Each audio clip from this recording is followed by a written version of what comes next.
다 함께 드라마 성경으로 묵상하겠습니다. 12장. 부형들아, 내가 지금 여러분 앞에서 변명하는 말을 들으라.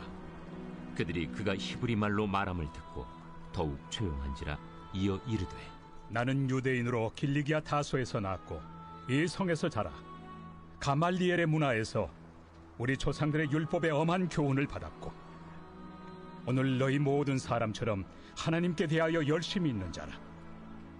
내가 이 돌을 박해하여 사람을 죽이기까지 하고 남녀를 결박하여 옥에 넘겼노니 이에 대제사장과 모든 장로들이 내 증인이라. 또 내가 그들에게서 다메섹 형제들에게 가는 공문을 받아가지고 거기 있는 자들도 결박하여 예루살렘으로 끌어다가 형벌받게 하려고 가더니 가는 중 다메섹에 가까이 갔을 때 오정쯤 되어 호련히 하늘로부터 큰 빛이 나를 둘러 비치매 내가 땅에 엎드러져 들으니 소리 있어 이르되, 사울아 사울아 내가 왜 나를 박해하느냐 하시거늘 내가 대답하되, 주님 누구시니이까 하니 이르시되, 나는 내가 박해하는 나사렛 예수라 하시더라. 나와 함께 있는 사람들이 빛은 보면서도 나에게 말씀하시는 예 소리는 듣지 못하더라. 내가 이르되, 주님 무엇을 하리이까? 주께서 이르시되, 일어나 다메섹으로 들어가라.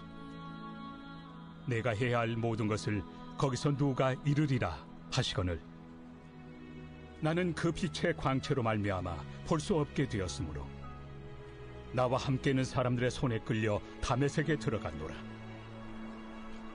율법에 따라 경건한 사람으로 거기 사는 모든 유대인들에게 칭찬을 듣는 아나니아라 하는 이가 내게 와 곁에 서서 말하되, 형제 사울아 다시 보라 하거늘 즉시 그를 쳐다보았노라.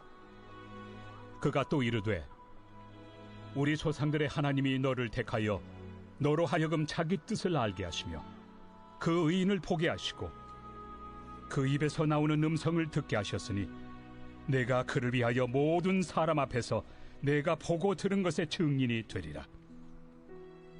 이제는 왜 주저하느냐? 일어나 주의 이름을 불러 세례를 받고 너의 죄를 씻으라 하더라.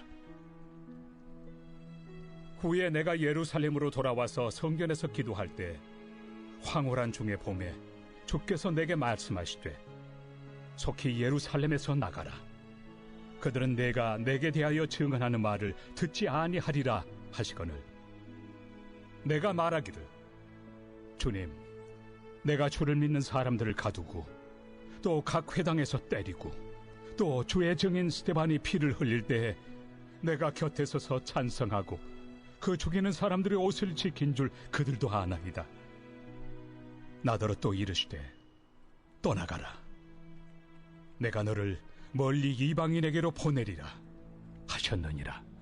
이 말하는 것까지 그들이 듣다가 소리질러, 이러한 자는 세상에서 없애버리자! 살려둘 자가 아니라! 하여 떠들며 옷을 벗어던지고 티끌을 공중에 날리니 천부장이 바울을 영내로 데려가라 명하고, 그들이 무슨 일로 그에 대하여 떠드는지 알고자 하여 채찍질하며 신문하라 한데 가죽줄로 바울을 매니 바울이 곁에 서 있는 백부장더러 이르되, 너희가 로마 시민 된 자를 죄도 정하지 아니하고 채찍질할 수 있느냐? 백부장이 듣고 가서 천부장에게 전하여 이르되, 어찌하려 하느냐? 이는 로마 시민이라. 천부장이 와서 바울에게, 내가 로마 시민이냐? 내게 말하라. 그러하다. 나는 돈을 많이 들여 이 시민권을 얻었노라. 나는 나면서부터라. 신문하려던 사람들이 곧 그에게서 물러가고 천부장도 그가 로마 시민인 줄 알고 또 그 결박한 것 때문에 두려워하니라. 이튿날 천부장은 유대인들이 무슨 일로 그를 고발하는지 진상을 알고자 하여 그 결박을 풀고 명하여 제사장들과 온 공회를 모으고 바울을 데리고 내려가서 그들 앞에 세우니라. 아멘. 오늘도 말씀을 통하여 하나님을 만나고 뜨거운 체험을 하고 돌아가는 귀한 시간이 되기를 축복합니다. 어제 하루 잘 보내셨나요? 푹 쉬고 오셨나요? 네. 저는 어저께 그 아들 예준이랑 함께 놀러 다녀왔는데 어린이날은 어른이 힘든 날이라고 네, 들었는데 처음 경험했습니다. 죄송합니다. 네, 처음 경험했는데 우리 성도님들이 다시 새롭게 보이는 그런 시간입니다. 오늘의 말씀의 주제는 담대함으로 살아가세요라는 주제를 가지고 함께 나아가도록 하겠습니다. 예전에 제가 이제 군대에서 행군을 마치고 돌아오는데 막 걸어가고 있는 거죠. 근데 갑자기 부대에서 멈추라는 거예요. 다 왔는데 멈추라는 거예요. 그래서 저희는 병사이기 때문에 무슨 일인지 뭐 알지도 못하고 30분이나 기다리고 있었습니다. 알고 보니까 행군하느라 수고했다고 이 군악대가 나와 환영회를 해준다고 하는데 저희는 도착했는데 군악대가 도착하지 않은 거예요. 짧은 거리를 늦게 나온 거죠. 그래서 30분 동안 저희가 기다렸다가 들어가면서 환영을 받고 들어간 적이 있는데 아직도 기억이 납니다. 저희는 뭐 그때는 막 이상한 말 하면서 막 갔죠. 힘들게 다 왔는데 30분 동안 기다리고 또한 저희가 작년에 청년부가 몽골을 다녀왔습니다. 다녀오기 전에도 성도님들의 크나큰 후원이 있어서 정말 부족함 없이 잘 다녀왔는데 선교를 다녀와서 선교 보고를 할 때에 박수 쳐주고 또 함께 말씀을 나눌 때 얼마나 기뻤는지 모릅니다. 그 은혜를 함께 나누니까 정말 잘 다녀왔구나, 함께 축복해 주니까 정말 좋구나, 이게 동역이구나 라는 것을 느끼게 되었습니다. 우리가 무언가를 마지막을 마쳤을 때에 수고했다는 격려를 해주거나 박수를 쳐줍니다. 그리고 그동안 있었던 일에 대해 나눔으로써 그 은혜를 함께 나눌 때 그것이 배가 됩니다. 사도 바울에게도 그래 했습니다. 그의 전도 여행은요, 목숨 바쳐 다녀온 선교였습니다. 박수갈채를 받아도 당연했습니다. 어제 사도행전 21장을 보았듯이 사도 바울이 3차 전도 여행을 잘 마무리하고 돌아왔습니다.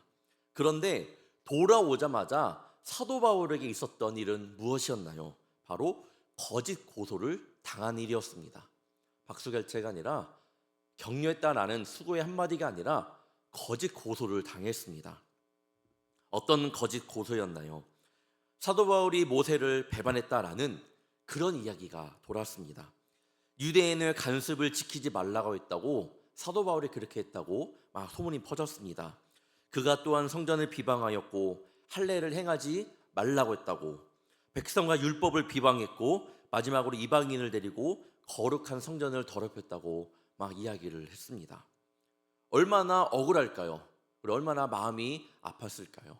1차, 2차, 3차 전도 여행을 다녀오면서 열심히 주의 복음을 전했는데 이러한 일이 생기니까 어쩌면 하나님이 미울 수도 있겠다라는 생각이 들었습니다. 하지만 바울은 그렇지 않았습니다. 억울한 일이 있었음에도 불구하고 그렇지 않았습니다.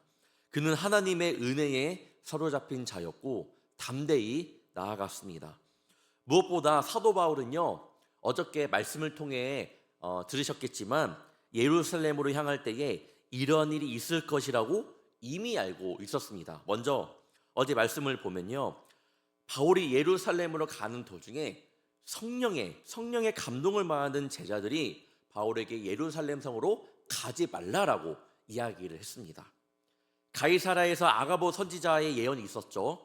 그 아가보 선지자가 구체적인 상징 행위를 통해 바울이 당할 고난을 예언을 합니다. 그런데 또 있습니다. 사도행전 20장에 뭐냐면 지금 성령의 감동받은 제자들이 이렇게 이야기를 했다고 했잖아요. 그러면서 어저께 박찬서 목사님께서 바울 또한 성령의 메인 사람이라고 했습니다. 그러면 바울은 몰랐을까? 그들이 먼저 아가보 선지자나 그 제자들이 성령의 감동으로 인해서 거기에 가면 환란이 기다린다고 이야기를 했잖아요. 그럼 바울은 몰랐을까? 바울은 알았습니다. 바울이 먼저 알았습니다. 사도행전 20장 23절에 보면요, 오직 성령이 각성에서 내게 증언하여 결받고 환란이 나를 기다린다 하시나. 그 이후로 이런 이야기를 들은 거예요. 바울이 먼저 알았습니다.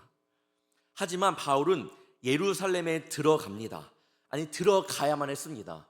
고난이 있음에도 불구하고 나를 기다린다 하였으나 주의 사명을 감당하기 위해 나아가야 했습니다. 구제 헌금을 가져다 주는 것도 목적이었겠지만 주의 사명을 감당하기 위해서 나아가야 했습니다. 말씀을 보면서 십자가를 지러 예루살렘 들어가는 그런 예수님의 모습이 생각이 났습니다. 예루살렘 성에 입성하면 십자가를 지셔야 됨을 분명히 알았음에도 불구하고 예수님은 들어가셨잖아요. 알매도 들어간 모습을 보면서 저는 이런 마음이 들었습니다. 이 모습이 그리스도인의 모습이구나. 때로는 나의 사명을 위해 고난을 선택하는 모습이 그리스도인입니다. 그리스도인은 고난이 왔을 때만 그 고난을 당하는 것이 아니라 필요할 때는 그 고난으로 일부러 직접적으로 나아가는 것 또한 그리스도인의 모습이라는 겁니다. 오늘 말씀을 통해 그러한 고난 앞에서도 담대하게 나아갈 수 있는 우리 성도님들 되시길 주님의 이름으로 축원합니다. 이렇게 사도 바울은 고난을 받으려고 예루살렘에 들어갔습니다. 알고 들어간 겁니다. 그리고 결국 유대인들에게 붙잡혔고 천부장 앞에서 많은 이들 앞에서 변명을 합니다. 사실 오늘 그 말씀의 표제도 바울의 변명이지만 저는 변명보다도 사도 바울의 신앙 간증이라고 저는 보고 있습니다. 1절을 보면 부형들아 내가 지금 여러분 앞에서 변명하는 말을 들으라 라고 말씀합니다. 여기서 부형이라는 것은요, 바울이 설교를 듣는 대중을 향해 그렇게 대중을 향한 호칭으로 사용한 말이었는데 친밀감이 들어있는 호칭입니다. 지금 바울이 부형들이라고 말하는 이들은 누구입니까? 자신을 구타하고 결박한 이들을 향해 부형이라고 이야기하고 있습니다. 자신을 지금 결박한 이들에게 그렇게 말할 수 있는 이유는 뭐예요? 그들을 향한 애틋한 마음이 있었기 때문이에요. 복음을 모르고 아무것도 모른 채 자신을 모함한 이들, 애틋한 마음이 있는 겁니다. 참된 그리스도인의 모습입니다. 미움을 미움으로 갚지 않는 그 바울의 모습. 그러면서 바울은 자신이 누구인지를 밝힙니다. 3절을 보겠습니다. 나는 유대인으로 길리기아 다소에서 났고 이 성에서 자라 가말리엘의 문화에서 우리 조상들의 율법에 엄한 교훈을 받았고 오늘 너희 모든 사람처럼 하나님께 대하여 열심히 있는 자라. 유대인의 정체성을 잘 간직하고 있음을 보여주면서 자신을 나면서부터 로마 시민권자였고 지식이 뛰어날 뿐 아니라 무엇보다도 하나님께 대하여 열심을 냈다고 소개하고 있습니다. 당연히 자신의 그런 모습을 변화하는 모습도 있겠지만 이렇게 흥분되어 있는 이 백성들의 이 모든 이 분위기를 조금 가라앉히는 역할을 하지 않았나라는 말씀을 들으면서 저 혼자만의 생각을 한번 해보았습니다. 사람들이 막 흥분해서 바울에 대해 미움이 있을 때에 자신의 신분을 밝힘으로써 좀 흥분을 조금 가라앉히는 역할을 하지 않았나 생각해 봅니다. 이어서 4절에서 5절은 이 돌을 박해하면서까지 바울이 사람을 죽이러 다녔지만 6절부터는 어떻게 해서 회심하게 되었는지 변화되었음을 이야기하고 있습니다. 바울에게 이 회심의 사건은요, 잊을래야 잊을 수 없는 아주 중요한 사건이었습니다. 왜냐하면 자신이 박해했던 그 예수님의 제자가 된 그런 귀한 사건이었습니다. 또한 자신의 모든 인생이 송두리째 바뀐 사건이었습니다. 그리고 이는 하나님의 은혜였습니다. 바울은 자신을 향하여 복음의 빚진 자라 말하며 나의 나된 것은 다 하나님의 은혜라고 고백할 정도로 정말로 그 사건이 바울에게는 무엇과도 바꿀 수 없는 귀한 은혜의 시간이었습니다. 바울의 회심은요, 사도행전에서 3번이나 기록이 됩니다. 먼저는 누가가 기록한 9장에서 나오고 있고 22장에서 오늘 말씀에서는 유대인들의 백성들 앞에서 이야기하고 있고요. 또 한 번은 26장에서 볼 아그리빠 왕 앞에서 직접 말한 내용입니다. 총 9장, 22장, 26장 3번이나 나옵니다. 세부 내용에는 다소 조금 차이가 있지만 하나님의 주권적인 역사로 예수님을 박해하던 자가 예수님을 따르는 자가 되었다라는 사실은 같습니다. 바울이 회심한 모습을 보면 그 시간을 구체적으로 이야기하고 있습니다. 6절을 보겠습니다. 가는 중 다메섹에 가까이 갔을 때에 오정쯤 되어 호련히 하늘로부터 큰 빛이 나를 둘러 비치매. 감리교 창시자 존 웨슬리도 회심에 대해 이야기를 하였는데 정확한 날짜와 시간이 기록되어 있습니다. 1738년 5월 24일 저녁 8시 45분 런던의 올더스케이트 거리에서 모라비안 교도들의 작은 집회에 참석했는데 한 사람이 루터의 로마서 서문을 읽고 있었고 그때 웨슬리는 이 말씀을 들으면서 이상하게 마음이 뜨거워지는 경험을 했다라고 이야기하고 있습니다. 그러면서 그리스도만이 구주이시며 자신의 죄가 씻기어 구원받았다는 확신을 갖게 되었다고 이야기하고 있습니다. 1738년 5월 24일 저녁 8시 45분 저는 바라옵기는 2025년 5월 6일 현재 시간 오전 5시 54분 여러분 평생의 기억이 되는 그런 시간이 되기를 축원합니다. 마음이 뜨거워지고 또한 주님 앞에 회개하며 다시금 주의 자녀로 거듭나는 귀한 시간이 되기를 바랍니다. 벌써 뜨거운 성령을 만나 그런 경험을 했던 주의 자녀들이 있다면 그때를 다시 기억하고 주님 앞에 서는 우리 성도님들 되시길 바랍니다. 사도 바울은요 또한 그들에게 자신이 회심할 때 아나니아가 하나님의 베푸신 은혜가 어떠한 것인지를 설명했습니다. 14절과 15절입니다. 그가 또 이르되 우리 조상들의 하나님이 너를 택하여 너로 하여금 자기 뜻을 알게 하시며 그 의인을 보게 하시고 그 입에서 나오는 음성을 듣게 하셨으니 내가 그를 위하여 모든 사람 앞에서 내가 보고 들은 것에 증인이 되리라.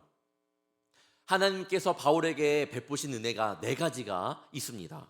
첫 번째, 너를 택하였다. 두 번째, 하나님의 뜻을 알게 하였다. 세 번째, 그 의인을 보게 하셨다. 네 번째, 하나님의 음성을 듣게 하셨다. 사랑하는 성도 여러분, 하나님께서 나를 택하심을 믿으시기를 바랍니다. 말씀을 통해 하나님의 뜻을 정확히 알게 되기를 바랍니다. 주님을 보기를 원합니다. 믿음의 눈을 들어 주님을 본다라는 뜻이겠죠. 마지막으로 주님의 음성을 들으시기를 축원합니다. 이런 은혜가 우리 가운데 없다면 14절을 놓고 우리 한번 이 시간 간절히 기도하며 나가는 귀한 시간이 되기를 바랍니다. 무엇보다 이 은혜 가운데 거하더라도 우리가 잊지 말아야 될 것은 16절입니다. 이제는 왜 주저하느냐? 일어나 주의 이름을 불러 세례를 받고 너의 죄를 씻으라 하더라. 너가 이렇게 은혜를 많이 받았는데 왜 이제 주저하느냐? 주의 이름을 불러 세례를 받고 너의 죄를 씻어라 라고 이야기를 합니다. 은혜 받고 땡, 기도 받고 땡, 예배 드리고 땡, 찬양하고 땡, 아멘하고 땡, 교회 왔으니까 땡, 주를 지켰으니까 땡이 아니라 일어나서 주의 이름을 부르시고 다시 성령의 세례를 받으시고 회개함으로 주님 앞에 서는 우리 성도님들 되시길 바랍니다. 그리고 마지막에는 그러면 어떻게 되냐? 15절입니다. 내가 그를 위하여 모든 사람 앞에서 내가 보고 들은 것에 증인이 되리라. 반드시 주님의 증인으로 서 가시기를 바랍니다. 이렇게 신앙의 간증을 하고 있을 때에 제일 듣기 싫어하는 이가 누구일까요? 바로 사탄 마귀이겠죠. 22절과 23절을 우리말 성경으로 제가 읽어드리도록 하겠습니다. 사람들은 바울의 말을 이 대목까지 듣고 있다가 소리 높여 외쳤습니다. 저 사람을 세상에서 없애버리자. 저런 놈은 그냥 살려둘 수 없다. 그들이 소리를 지르고 자기 옷을 벗어던지며 공중에 흙을 뿌리자. 세상의 어둠은 빛을 보면 반응을 할 수밖에 없습니다. 이 말씀을 보면 마음이 아프죠. 주님 앞에 이렇게 변화되었다라는 간증을 하고 있는데 사람들이 막 죽이려고 소리를 치고 있습니다. 하지만 세상의 어둠은 빛을 보면 당연히 반응을 할 수밖에 없습니다. 그때의 반응은 심하게 몸부림치는 것처럼 격렬할 수 있지만 그때에도 주의 자녀는 빛의 자녀로서의 그 빛을 반드시 계속적으로 비추어야 합니다. 결국 천부장은 바울이 로마 시민인 줄 알고 그를 결박한 것 때문에 두려워하여 30절에 보면 이튿날 천부장은 유대인들이 무슨 일로 그를 고발하는지 진상을 알고자 하여 그 결박을 풀고 명하여 제사장들과 온 공회를 모으고 바울을 데리고 내려가서 그들 앞에 세우니라. 30절을 보면요, 저는 하나님의 일하심을 보게 됩니다.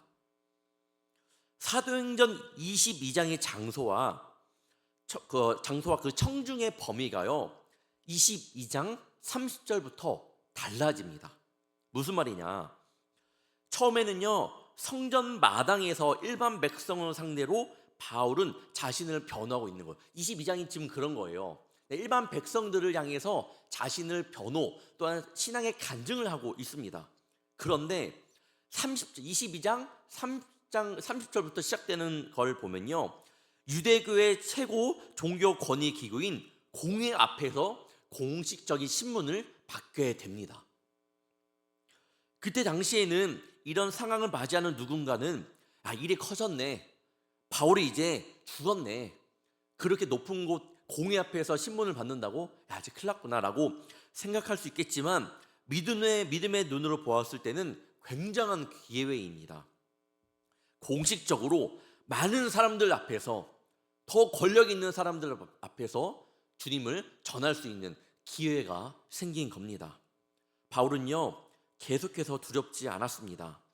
내일 볼 말씀에서도 보면 바울의 담대함을 볼 수 있습니다. 그리고 바울은 점점 더 자신이 마음에 두었던 로마로 향하는 계기가 되었습니다. 왜 이렇게 담대할까요? 위에서도 잠깐 언급해 드렸지만 그는 복음의 빚진 자였습니다. 또한 나의 나된 것은 하나님의 은혜임을 분명히 알았던 자였습니다. 지금 바울이 담대하게 나아가는 이유는 자신의 힘이 아닌 바로 하나님의 은혜임을 우리는 알 수 있습니다. 오늘 하루도 살아갑니다. 무엇을 의지하며 살아가기를 원합니까? 또는 우리 가정은 어떤 힘을 의지하며 나아가기를 원하십니까? 바울이 의지했던 십자가 보혈의 힘, 그 십자가의 은혜를 힘입어 어떤 상황 속에서라도 담대하게 살아가는 우리 성도님들 되시길 축원합니다. 그래서 오늘 하루도 세상 가운데 그 승리의 깃발을 꽂으며 주님의 복음의 전달자로서 귀한 사명을 잘 감당하시기를 주님의 이름으로 축원합니다. 기도하겠습니다. 사랑의 주님, 나의 나된 것은 모든 것이 하나님의 은혜인 줄 믿습니다. 오늘 바울의 모습을 보면서 담대하지 못한 나의 믿음, 주 앞에서 말로만 크리스천임을 고백했던 연약한 모습, 습관적인 신앙생활을 했던 못난 모습을 돌아보며 회개합니다. 주님 용서하여 주옵소서. 그동안 자세히 돌아보면 십자가의 보혈의 능력으로 나아가는 것이 아닌 내 힘으로 감당하였고 내 능력으로 나아갔음을 돌아봅니다. 그래도 다시 주님께 회개함으로 주 앞에 돌아올 수 있게 하심에 감사합니다. 주님, 정말 하나님의 은혜로 사로잡힌 자가 되어 이 세상 속에서 담대함을 가지고 살아갈 수 있도록 도와주시옵소서. 이 시간 붙잡은 주님의 손을 놓지 않게 하시며 다시금 거룩한 주님의 사랑에 힘입어 그 안에 거하며 주님이 보시기에 칭찬받을 만한 주의 자녀, 주의 가정이 되게 하여 주옵소서. 오늘 하루 살아갈 때에 나를 택하여 주심을 분명히 알고 하나님의 뜻을 깊이 느끼며 하나님을 믿음의 눈으로 바라보며 하나님의 음성을 들으며 주님이 허락하신 그 삶 속에서 넘어지는 것이 아니라 주의 자녀로서 담대함으로 살아갈 수 있도록 도와주시옵소서. 이 연약한 자를 이 시간 불러주시고 이끌어주심에 감사합니다. 반드시 이 세상 가운데 주님께서 비추신 그 빛으로 살아갈 수 있도록 도와주시며 늘 주님을 사랑하는 이 마음 변치 않게 하여 주옵소서. 감사하며 그 어떤 무엇과도 바꿀 수 없는 예수 그리스도의 이름으로 간절히 기도합나이다. 아멘.